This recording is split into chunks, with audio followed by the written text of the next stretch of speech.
Alam niyo may red flag na 'yan noon, eh, nung kampanya, may red flag na 'yan. But unfortunately, hindi ko naisip na gano'n kalala yung insincerity. Isang tao lang ang hinahanap mo, ha, bakit mo pukpukin yung 30? Paano nag-surrender yung tao? 'Di ba kinausap lang? Kinausap lang siya, "Mag-surrender ka," and then he said, "Okay, I will surrender."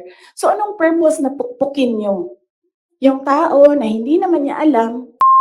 What's up mga kababayan, News That Matters here. Dito sa video natin ngayon ay ating muling panoorin o pakinggan itong revelasyon ni VP Sara dito kay Bongbong Marcos. Grabe pala kabastos tong mamang to, no? Nabuong akala natin napakabait na presidente. Ngunit dahil sa nadala nga ng mga bisyo, tila'y nag-iibang anyo sa likod ng kamera. Na kung makikita nyo sa ating larawan mga kababayan sa bandang ilalim nga ni VP Sara, makikita mo doon na kung si Duterte kusang ibinibigay, no? Ngunit itong si Bongbong Marcos ayaw ibigay ang request ng isang estudyante na nag-training ng 4 na taon para paglingkuran ang bayan. Na ang sistema mga kababayan, nag-request ng estudyanteng ito na kung maaari di mano ang matanggap na regalo ay ang relo ni Bongbong Marcos. Ngunit hindi pumayag ito at pinagtawanan pa na ko naman po na mismo ang ating Vice Presidente na si Sara Duterte ang nakasaksi patungkol dito. Pero bago ang lahat mga kababayan, huwag niyo po sana kalimutan mag-like at subscribe para updated ka sa mga uploads ko araw-araw. At yun na nga no mga kababayan, palibasa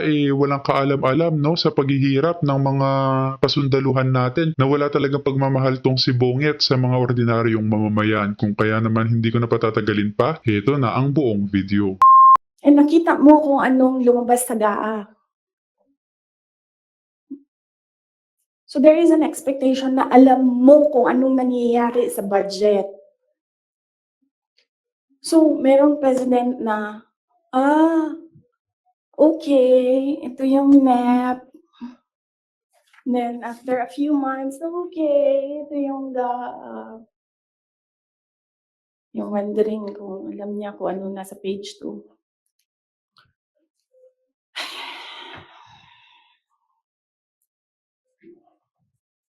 So, that's DepEd budget. Ang huli is yung taong bayan. Okay? So, pwede ba, pag nakita niyo siya, sabihan niyo siya, alam niyo, don't ever mention her name or say na I was deceived by her, ganyan. Para hindi tayo nagganito ba? Ayoko yung pag-usapan, yung mga ganito na bagay. So sabihin niyo sa kanilang lahat, huwag niyo na lang banggitin yung pangalan niya kasi pag binanggit niyo yung pangalan niya, lalabas yung drag me to hell press con. Pwede naman sana tumahimik na lang, no? O bakit kailangan mo pa sabihin na, nabudol niya ako.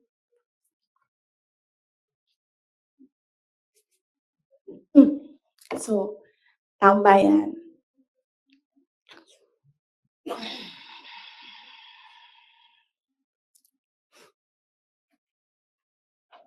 Magkasama kami nag-attend ng isang graduation. Truthfully, I wasn't feeling well. Kasi kinukulam nila ako.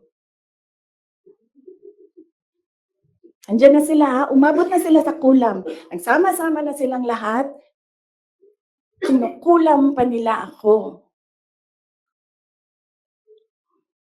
So I wasn't feeling very well. Pero I had to go. Kailangan ko pumunta. Kasi para naman sa graduates yun. Hindi para sa akin yun.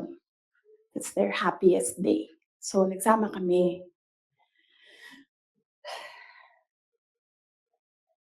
Nagsama kami. Katayo kami doon. And merong isang graduate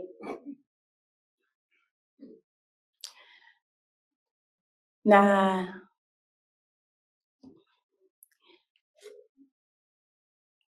alam niyo, para sa akin, there was some sort of inappropriateness sa ginawa ng bata. Pero bata ito eh.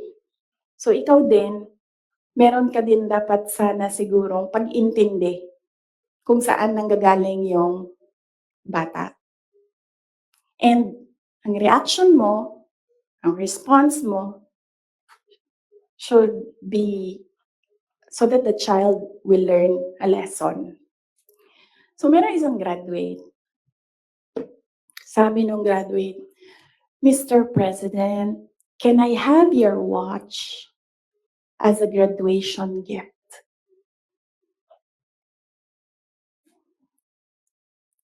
And narinig ko, tabi ako, di ba? Narinig nung katabi ko. Narinig nung katabi ng katabi ko. But apparently, this guy, di niya alam kung ano isasagot niya. So ang ginawa niya, pinaulit niya sa bata. What did you say? So this time, syempre bata, hindi niya alam ba saan yung inulit ng bata, louder this time. Mr. President, can I have your watch as a graduation gift? Nasagot niya. Why? Why will I give you my watch?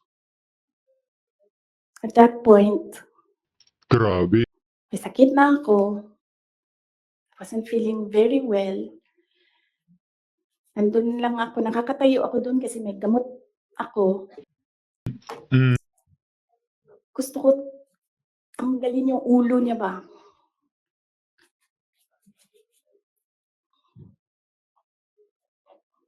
I realized toxic na yung relationship. Kawawa yung bata, pahiya mga kababayan. Hindi man niya inaro ng maayos kung paano niya sasabihin sa bata na hindi pwedeng ibigay. Naku naman po. Wala tayong magagawa kasi bangag nga. And it did not help na itong dalawang katabi ko, tumawa pa. Pinagtawanan pa nila yung bata. And I saw the humiliation sa face ng bata. I wanted to help him.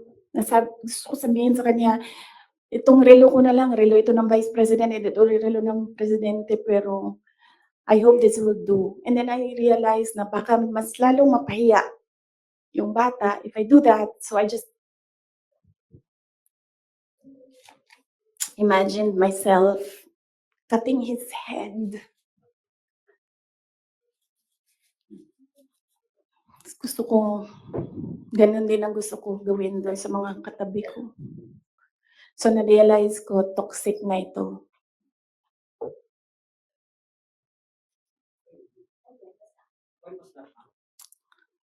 One of the graduation, hanapin niyo yung footage, makikita niyo doon yung mukha ko. Tsaka mukha niya. I-lip read niyo yung sinasabi niya. Why? Hanapin niyo yung footage, ma'am. Magtrabaho kayo konti, mag-research kayo.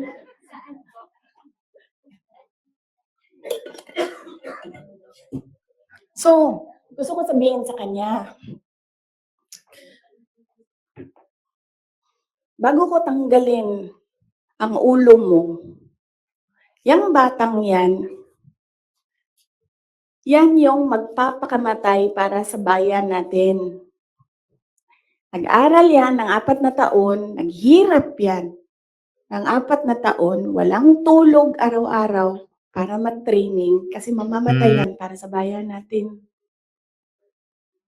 Yan yung batang yan, ang mapuputulan ng daliri diyan sa fiasco ninyo sa West Philippine Sea. And then, I'll cut his head. So, doon, na-realize ko, toxic na, di ba? Ganyan na yung imagination mo. Ang imagination mo, sinasakal mo na yung tao. And then I said, this is over. Tapos na. And then, so hindi pa natigil. Doon sa Tamayong, sa barangay Tamayong sa Davao. Alala niyo? Pinupuk-puk nila yung mga tao doon. Hinampas, pinukpok. Doon sa diversion road ng Davao City, tinear gas nila yung mga tao doon. Isang tao lang ang hinahanap mo ha, bakit mo pukpukin yung 30? Bakit mo i-tear gas yung 100? Paano nag-surrender yung tao? Di ba kinausap lang? Kinausap lang siya. Mag-surrender ka. And then he said, okay, I will surrender. So anong purpose na pukpukin yung tao na hindi naman niya alam na saan si Pastor Kibuloy, nandun lang siya, nagtatrabaho, dun siya nakatira. Anong purpose? Anong purpose na i-tear gas mo yung tao for expressing his desperation, his frustration, his anger?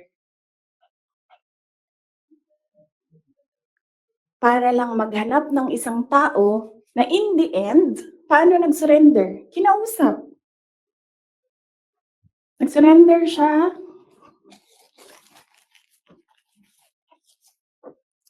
Kinausap siya.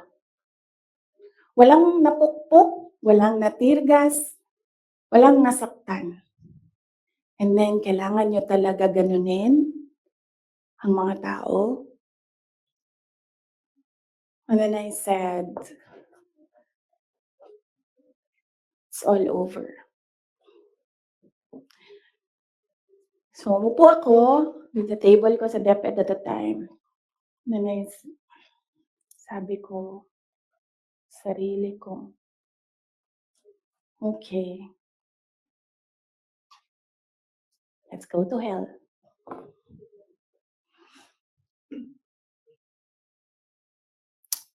So, ano bang ginagawa nila? Balik tayo dun sa yung political reconciliation. Ang gusto nila, hindi ko sinasabi silang lahat ha, si Martin Romualdez lang.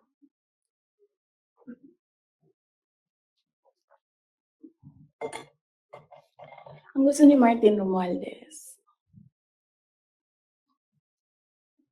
mag-president.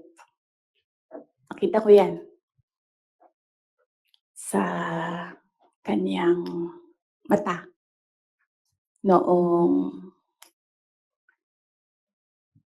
ilang oras na tayo? 1 hour and 31 minutes na yun nandito.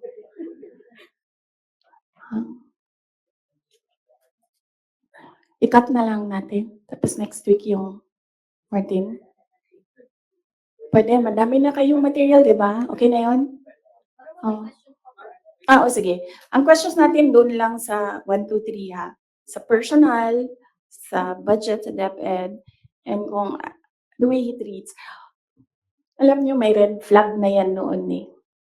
Nung kampanya, may red flag na yan. But unfortunately,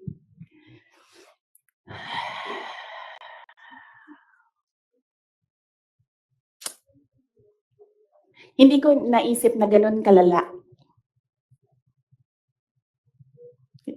yung insincerity. Nangangampanya kami. So pag nangampanya ka, meron talaga yan. Natural yan na magdala ng papel. Ganito. Pag ikaw politiko ka, alam mo na yan. May magdadala yan ng papel. Sometimes, ganito, naka-envelope. Sometimes, folded paper maliit. Iba-ibang ano. So, daming tao, may isang matandang babae. Dala siya. Tiningnan niya. Ayaw niya tanggapin. Ayaw niya kunin yung papel. So, ang ginawa ko, para that person will not feel bad, sabi ko, ako na lang. Kinuha ko. Mabilis lang kasi yun, di ba? Kasi, ano yan eh, motorcade. So, mabilis yan. Pag ganon, gumanon, ginanon, ko na lang. Tapos, tinanong ko, may number? Sabi niya, oh, meron. Pag politiko ka, alam mo na yan dapat, di ba? So, doon sa truck, binasa ko. 1 page lang naman, binasa ko. Simple. Request of 5,000 pesos for livelihood. Tumingin siya sa akin. Sabi ko, ako nang bahala nito. Maliit lang na bagay ito. Ako na. Sabi niya, okay, sige. Yan lang.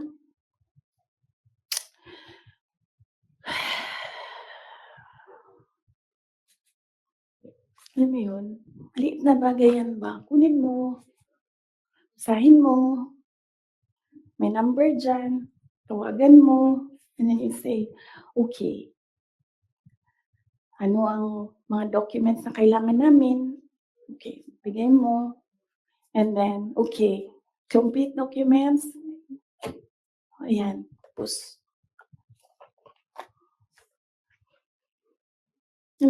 for some people, wala lang yung 5,000. But for other people, 5,000 is everything.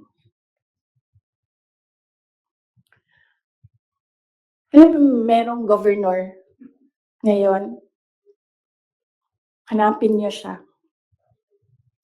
Hindi siya nag-BBM. Kasi, at first ayaw niya sabihin. Kaya ayaw ko sabihin yung pangalan niya ha, kasi ayaw niya talaga ikwento. Pinilit-pilit namin siya, bakit ayaw mo mag-BBM? Bakit ayaw mo mag-BBM? Ayaw ko sabihin kung sino yung kasama ko, pero may kasama ako. And then, bakit ayaw mo mag-BBM? Sabi nung kasama ko, kausapin natin ito, iupo natin tong governor na ito. Sabi ko, okay, sige. Bakit ayaw mo mag-BBM? Sabihin mo sa akin. Bakit ayaw mo? Ganon din ang kwento ng governor.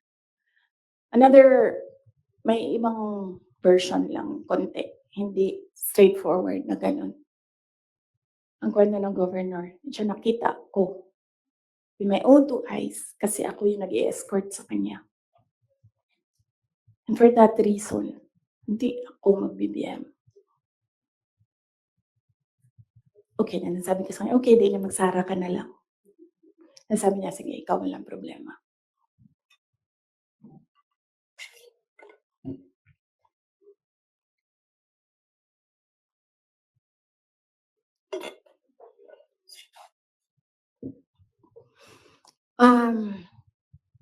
Sorry. Nag-sorry ako sa mga members ng Kingdom of Jesus Christ. Kasi I asked them to support President Marcos during the elections. And individually, kapag merong lumalapit, nagsasabi na, we are in this shit hole because of you. And sinasabi ko din, I'm sorry. I'm sorry, but sabi ko sa kanya, kung bigyan ako ng Diyos ng pagkakataon, yan lagi yung sagot ko. Kung bigyan ako ng Diyos ng pagkakataon, bawiin ko lahat yan. Hindi ko bawiin yung nangyari, bawiin ko yung dapat para sa bayan. Alam nyo, next week na lang yung kay Martin. Pero si Martin talaga is an embarrassment for the Philippines in the global stage. Kakahiya. Next week na lang or next week after Undas. After Undas, pag-start ng house. No? Okay. Pagbalik ng house. Kasi I think nakabakasyon pa sila lahat.